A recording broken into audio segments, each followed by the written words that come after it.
myself. My name is Sudershan. I'm a senior director with Tiger Analytics in Azure Big Data Engineering practice that we have, right? And with me, I have my colleague. Yeah, hi everyone. I'm Hariharan. I'm a principal BA architect at Tiger Analytics. I'm also a Microsoft MVP in data platform. Right, so before we get into the session, we just want to understand our audience, right? So how many of you are already using Fabric? Can you raise your hands? How many of you interested to use Fabric on your projects? Okay, so we have a good crowd. Can we get started? Yeah, let's get started. Alright. So what we are going to do today is we're going to talk about how Fabric is able to unify not only data, not only workloads, but also different personas to work on those workloads. And we'll also talk about various other things associated to MS Fabric, Microsoft Fabric. So we'll quickly talk about some of the typical challenges that you get to see in implementing a modern data platform, right? And then we'll also talk about how Microsoft Fabric is able to rise to those challenges, right? So we'll cover some of those. And then we'll also delve and deep dive into a customer implementation that we have done. Right? We'll talk about the customer problem, we'll give you a summary of what it is that we were trying to solve for the client. And then we'll also talk about the solution architecture, the approach that we took.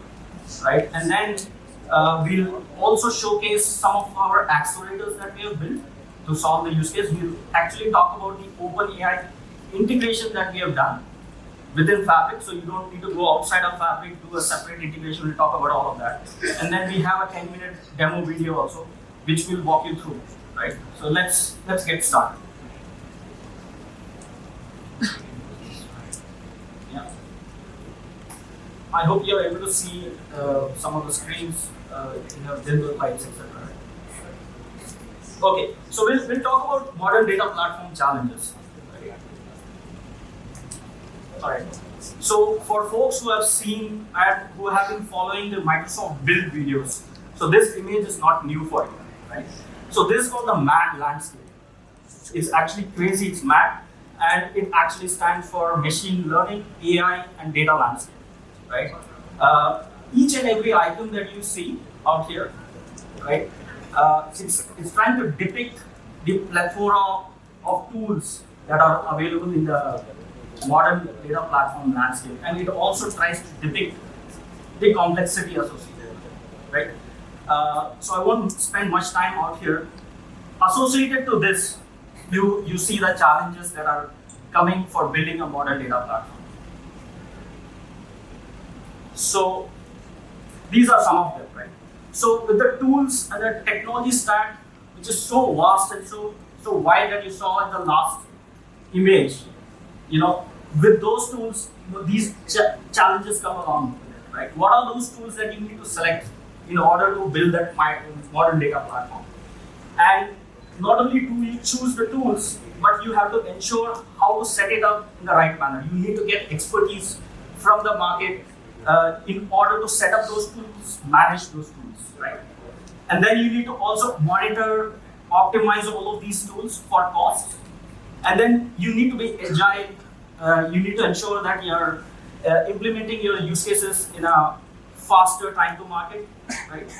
And then you need to make the platform future ready. You need to make it scalable, right? Using all of these tools. And then you need to ensure that you cater to your future use cases, be it batch, be it streaming, right? Be it unstructured data management. And then you need to also ensure that your platform is able to scale to different use cases, different workloads, different personas. Be it data engineering, be it data science, be it data analytics. It should cater to all workloads, and then at the end of it all, it should also be made simple for the end user to adopt. Right? So those are some of the typical challenges that you get to see. And so how does Microsoft Fabric come into play? How does it rise to these challenges, right? So you can see, and I again won't spend much time in explaining Microsoft Fabric and its architecture for you. It's all out there in the open. You might have seen these, right? So Microsoft Fabric is a SaaS platform that was launched very recently, right? It has all of these experiences built in. be it data integration, be it data warehousing, be it lakehouse, be it real-time analytics, and Power BI, right? All of these experiences and capabilities come built in a SaaS platform for you. It's very easy and very simple to use. There's no infrastructure involved. And on top of that, you have a unified storage, which is called OneData. Right? We'll talk more about this in the coming slides. Right? So how does it help? Right? So on top of these experiences, right?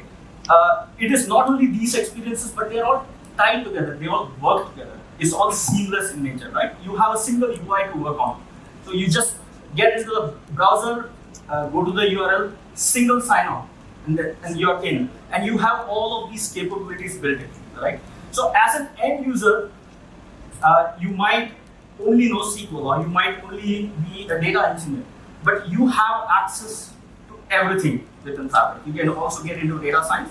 You can start creating Power BI reports, and you do not have any prior knowledge of that. And we get to see some of that in action, right? So all of this is simplified, right? And then you have AI assistance throughout. You have the assistance of Copilot built in, right? And then you have other aspects like data security. You have monitoring which is built in, right? You have data that is getting stored in an open storage format, so that that is compatible with other ecosystems as well, right? So, and you have security which is built in. So one security is something that is built in not only on one leg, but it's also built in within each of the experiences, be it lakehouse, be it your warehouse.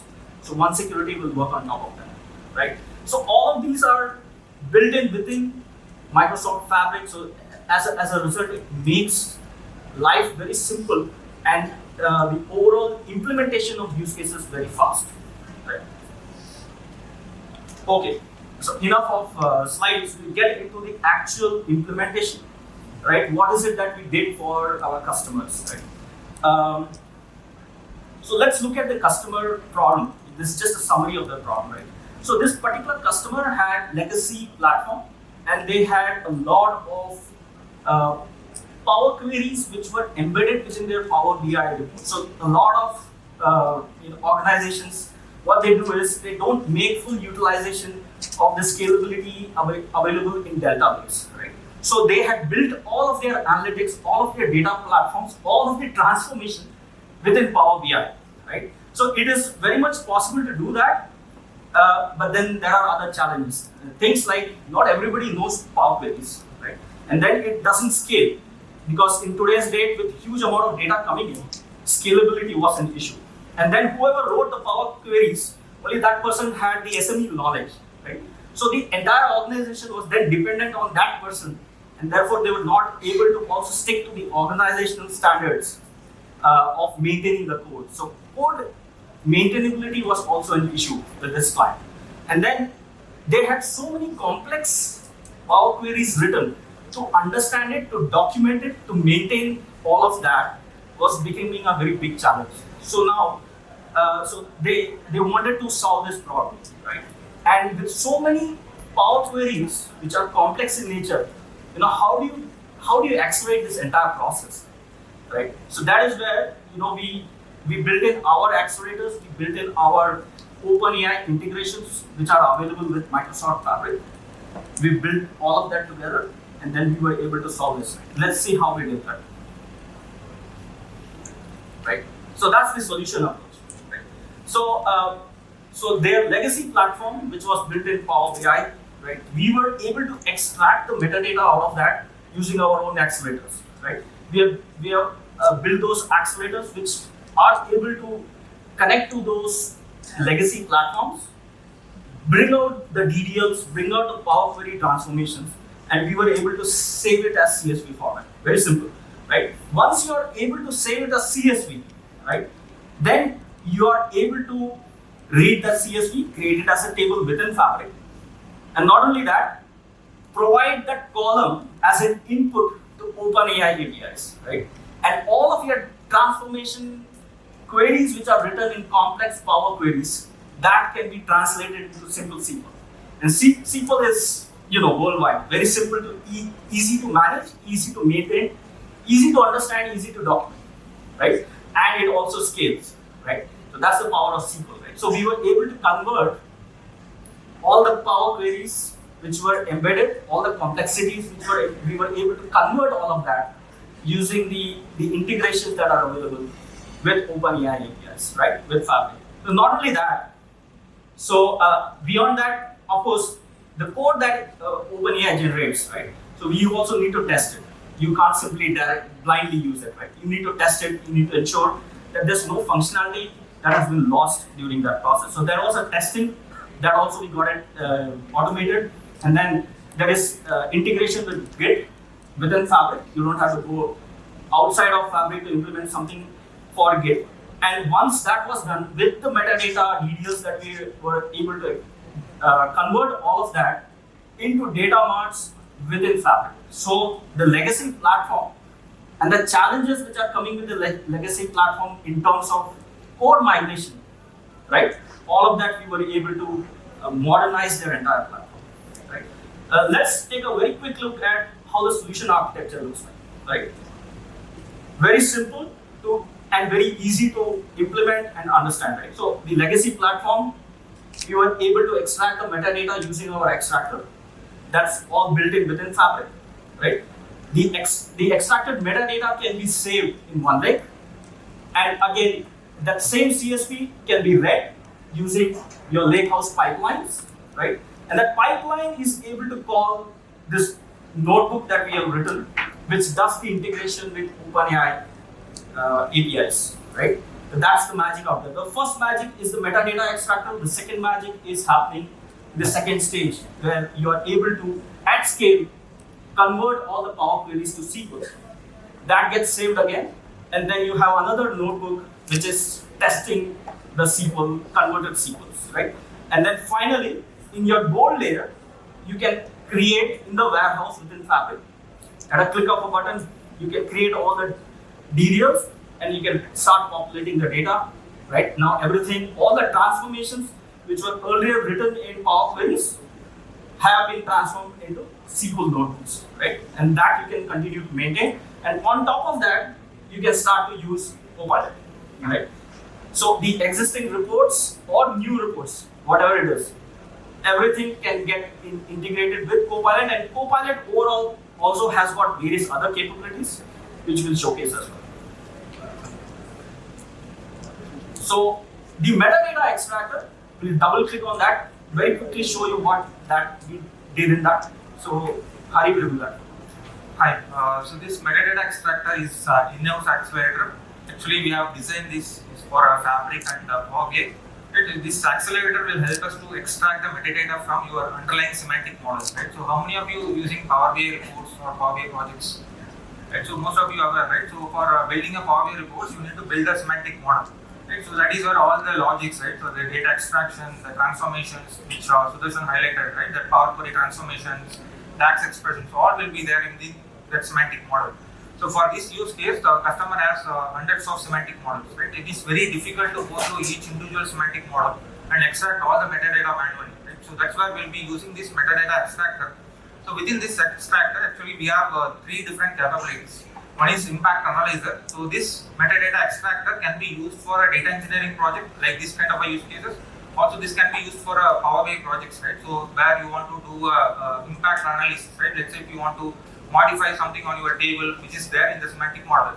If you want to understand how many reports are going to be impacted, or if you want to understand how many users are going to be getting impacted, right? So those sort of analysis can be easily done with the help of this accelerator. And then the second one is optimus helper. So most of you creating a semantic model, right? So on top of that, you have to do some kind of validations or checklists, right? So whether you're following all the standards and best practices, right? So that's where we have built some rules on top of this accelerator. So that rules will run against all your semantic models, and it will identify if there are semantic models is following the standards and best practices, right? If it is not being followed, then this will be useful for the developer to go and fix the issues, and then they can deploy the same into the services. Then third capability is the model documenter, right? So this is the one piece that we are using for this use case. So as I mentioned, so the semantic model is holding all the core capabilities, right? The core information. So this model documenter will extract all of this information like the Power Query transformations, tax measure expressions, data types, right? All the list of tables, all will be extracted and stored in a CSV or an Excel format, right? So that will be the source for the rest of the areas, right? Where GenAI will be coming into the picture, and then it will convert the whole the Power Query transformation into a SQL, right? So the benefit of using this accelerator, actually, we will show you a value proposition on that at the end of the slide. Main benefit would be like nowadays people are creating Power BI reports, semantic models, right?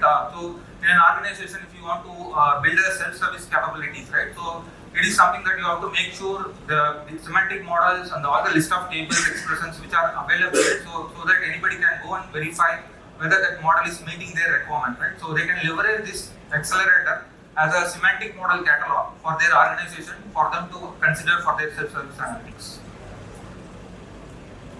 So now we talked about the accelerator. Now we'll dive into the Copilot, right? So you might hear Copilot from everywhere, from Microsoft conferences, right? Even Build, Ignite, Fabric conferences, right? So now Copilot is everywhere, right? Which means Microsoft is trying to sell Copilot and trying to integrate this Copilot natively into all the applications.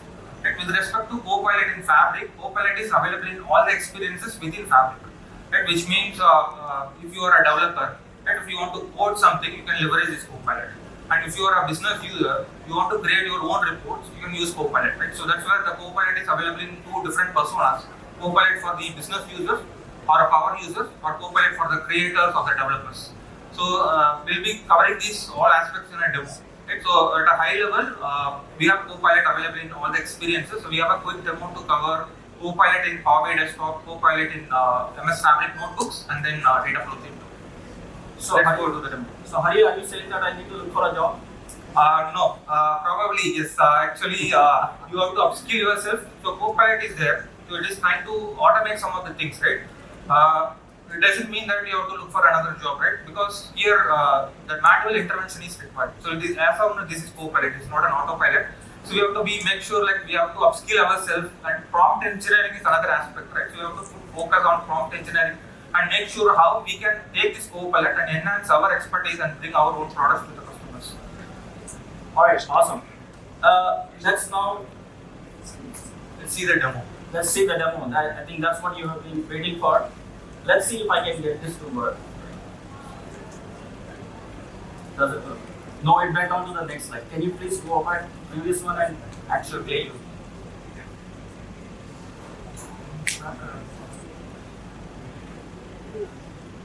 Yeah, can you play this? There is a, not next. There is a button out here in the corner. Can you mouse over on that? If you mouse over the corner. Yes, alright, we are clear. Alright, so that's the notebook code that we have written, which talks about the integration with OpenAI. What we have simply done as part of this is, right? So we have installed the libraries that are required, the OpenAI libraries using pip install. You can do all of that. And once those libraries they get installed, right? Then what we are doing is in the lakehouse we have the CSV file stored, which has the extracted metadata. So we are giving the path to that, right? And based on that, we are giving a prompt for OpenAI to be able to look inside a single column within that CSV file, which has all the Power Queries which need to be converted. So that is what we have done out there. So you can see out here in that column all the complex Power Queries. I'm sorry, it's very small, but all those complex Power Queries are out there in that column. So we are able to give the chat GPT, which is the OpenAI bot, we are able to give input for all of those Power Queries and ask it to convert it into SQL. And that's what it has done that, and we are able to read it from the data frame, and we are also able to save that as a table all within Fabric. So you don't have to go outside of Fabric to do any of these integrations. It's all available within Fabric itself. Alright, so and you can save it as a table. And I think after this, we have also showcased what are some of the capabilities of Copilot, right? So this is like the magic number one that I was talking about, beyond the metadata extractor. And I think going to the next one, we have the Copilot. So let's see the Copilot in Power BI experience, right? As I mentioned, Copilot is there for two different personas, right? Business users and developers.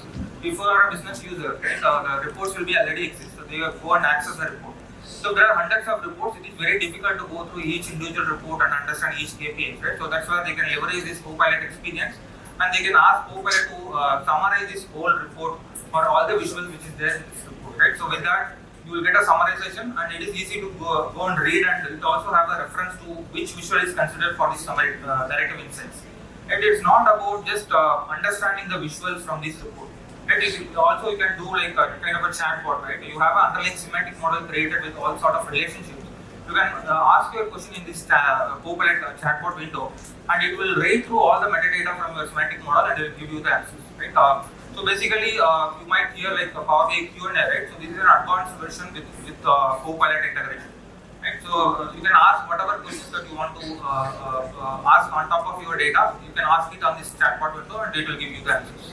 So this is one experience where the reports are already created by the developers, and they can leverage this Copilot to ask any questions and get a summary out of it. Right? The second experience, let's say you are a power user, right? You want to create a report using Copilot. Right? With this experience, the developer can expose their semantic model to all the power users. They can go into this this window, and they can ask a question. Right? So in this case, Copilot will give you what are all the possible report pages can be created based on our available semantic model. And you can see this is listing out all the possible suggestions. So when you are interested to any of the page, you can just simply click create. The report will be created for you. Right? This report will have all the dynamic visuals with some slices on it. Right? It is not like just you need to go and create a report which is suggested by Copilot. Right? You can still create your own prompt where you can define what are all the visuals that you want to create for this report. Right? So this particular section is just trying to give you some idea about what is there in this semantic model or the data set. And before you want to prompt anything, you need to understand what is there first, right? So that is where like you can ask this question. And then on top of that, you can ask like the previous experience, right? You have already visuals. If you want to get a summary out of all the visuals, you can use this expression. And then on top of that, this is where the prompt engineering, right? So here I'm asking a question. I'm asking Copilot to create a report. There I'm defining what are all the visuals to be created. Right? I don't want to Copilot to design and show content, right? I want to see this particular visual, this particular KPI. On top of that, this particular slicer, right? I can define all of this as a proper prompt to the Copilot, and Copilot will create all of these visuals, and you can easily interact with it. Right? Again, it is a Copilot, right? So there will be some accuracy issues, right? Which is something that you can go and fix it because you have a flexibility to go and edit it. And the next experience is on the Dataflow Gen 2. Right? So Dataflow Gen 2 is already a part of a data pipeline experience, data factory, right? So here Dataflow Gen 2 is a Power Query Online, right? Where most of the things are already there in a GUI. But on top of that, you can leverage this Copilot to create some sort of transformations for our available data sets, right? So let's say if you want to create a data set and if you want to filter something, right? You don't need to go and manually filter it. You just specify whatever you want for the Copilot, and Copilot will create a new data set or a table with that filter condition. Right? It is not about just that filtering the content, right? Let's say if you have hundreds of columns, right? If you want to choose only a specific column for your reporting or analytics, you can just specify those columns to the Copilot, and Copilot will create a transformation only with those columns. Right? So these are all kind of a simple transformations which you can do with Copilot. On top of that, let's say if you have a complex transformations or there are complex transformations that already happened or developer has created it. If you want to understand all those transformations, right, you can usually use this describe transformation, right, which will describe all the steps which are done by Copilot or the developer done, right. You can easily understand those transformations, and on top of that, you can do further transformations. And if you want to do some kind of a complex logics, right, let's say you have a birth date column, and if you want to identify the age with respect to today's date, you can simply ask the same question to the Copilot. Copilot will take that column and will create a custom Power Query function, and it will give you the birth date, that birth age number automatically for you. You don't need to write any Power Query expressions for you to get a age of the customers. Right? That is about the Dataflow Gen 2. Now we are into Fabric notebooks, right? So you might be familiar, you might be using Fabric or notebooks across in different platforms, right? Databricks and so on. Right? So this Copilot integration with Fabric notebook, there are two variants, right? One is you can use this Copilot window, the right hand side window, where you can ask the question are where you can specify what is the table that you want to connect with this notebook. Right? You can do all sort of things within this window, or you can use this library. Right? You can install this pip command, or once you install, Copilot will be automatically installed for your notebook, and it will give you some magic commands. Right? You can leverage this magic commands, and with that you can simply ask your questions in a natural language. Either you can use this window with a natural language, or you can use this Copilot, the Fabric notebook cell itself, where you can ask your natural language. So here we are trying to load some data from your different set tables using Copilot. So here you have to specify the table name. The query will be generated for you. You just simply add that query into the notebook and you can easily execute. So here I'm not writing any single line of code, right? So I'm not an expert in Spark, right? If that is the case, I can leverage this Copilot and I can ask Copilot to write all the codes for me, and I can simply go and execute and create the data frame out of it, right? And it is not just giving a code, right? It is also giving you the other recommendations, right? Let's say if you want to perform any other transformations on top of the available data, so it is giving you the recommendations, right? So these are all the list of columns that are available on the specific table. So below that, if you see, these are all the below recommendations, right? Let's say if you want to perform this transformation, you just simply click the option, the code will be ready for you, and just simply go and execute it. Right? I'm just simply executing. All these codes are written by Copilot, right? And if you see, the results will be available here. Right? So it is not about just writing a code, right? Let's say I'm writing a code. I've done some mistake, right? I'm not very expert in Spark, right? I've done some mistake. In case if I want to ask somebody else to fix this, I can ask this Copilot, right? So Copilot can fix these issues, and it will give you the right code that you can execute and show the results into a data frame. So this is what I have experienced, right? Previously we have done all of this exercise through this chatbot. Now you can use this magic command called percentage code, where you have specified your requirement in a plain English language. Right? I'm not writing any complex information here, right? I'm just saying a plain English. So it is giving a code. Now I can execute this code, and the results will be available.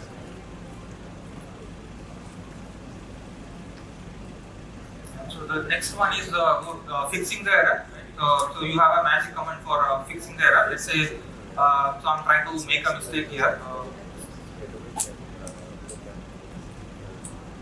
So if you see here, Spark.SQL, I'm just trying to remove some and trying to make some mistake. And if I execute, obviously you know that this will create an error. So we have to go and fix this, right? So for that, we just go and simply use this magic command, percentage fix error. Just paste this on top of your cell, and this command will be automatically fixed by Copilot. So even if you are not a Spark developer, you can still do that. And if you have errors in your code, you can get them fixed as well. So Copilot helps you do all of that, and then OpenAI integration, you are able to even transform complex queries that you don't understand, right? Legacy platform queries into simple SQL, which is much more maintainable, right? So, so what's the value that we were able to generate for the client, right? So with the accelerator and with the capabilities of GenAI and Copilot, everything, you can see, reduced efforts to the tune of almost 60%, right? That's a big number to talk about, right? And then faster time to market. Depending on how many use cases you have, you can typically, have 30% reduction overall end-to-end. And definitely that also adds on to reduce costs. Anywhere from 25 to 35%, it depends on how complex the use case is, how much of manual effort that you need to implement post your conversions, post using some of these AI assisted tools. Not all of these tools give you accuracy. So there is an element where you need to test out your code, right? Ensure that you have not missed out on functionality. That's why there is a level of effort that still needs to go into it. Therefore, you see anywhere the reduction in cost from a range of 25 to 35%. And then there are other non-quantifiable benefits as well, right? So you have democratized data engineering functions, data science functions to everyone. Not only business users, but to developers as well. So if I'm a simple Power BI developer, now I have the power of Fabric through which I can actually implement data engineering as well as data science use cases. Right? So that's there. And then scalability is built in, security is built in, all of that, right? Faster adoption to use cases. So it helps you focus on business, right? That's what it really brings. So we are at the end, right? So ultimately, what is it that we talked about, right? In summary, right? We talked about what Microsoft Fabric is, what it brings as a platform, what are its capabilities. We talked about some of the customer scenarios and use cases that we implemented. We saw some of the value that we were able to generate, and then ultimately it's something that simplifies everything for you. It's a simplified, SaaSified platform. It's late-centric and open, right? And it empowers focus on implementing business use cases, and then it's all assisted by AI.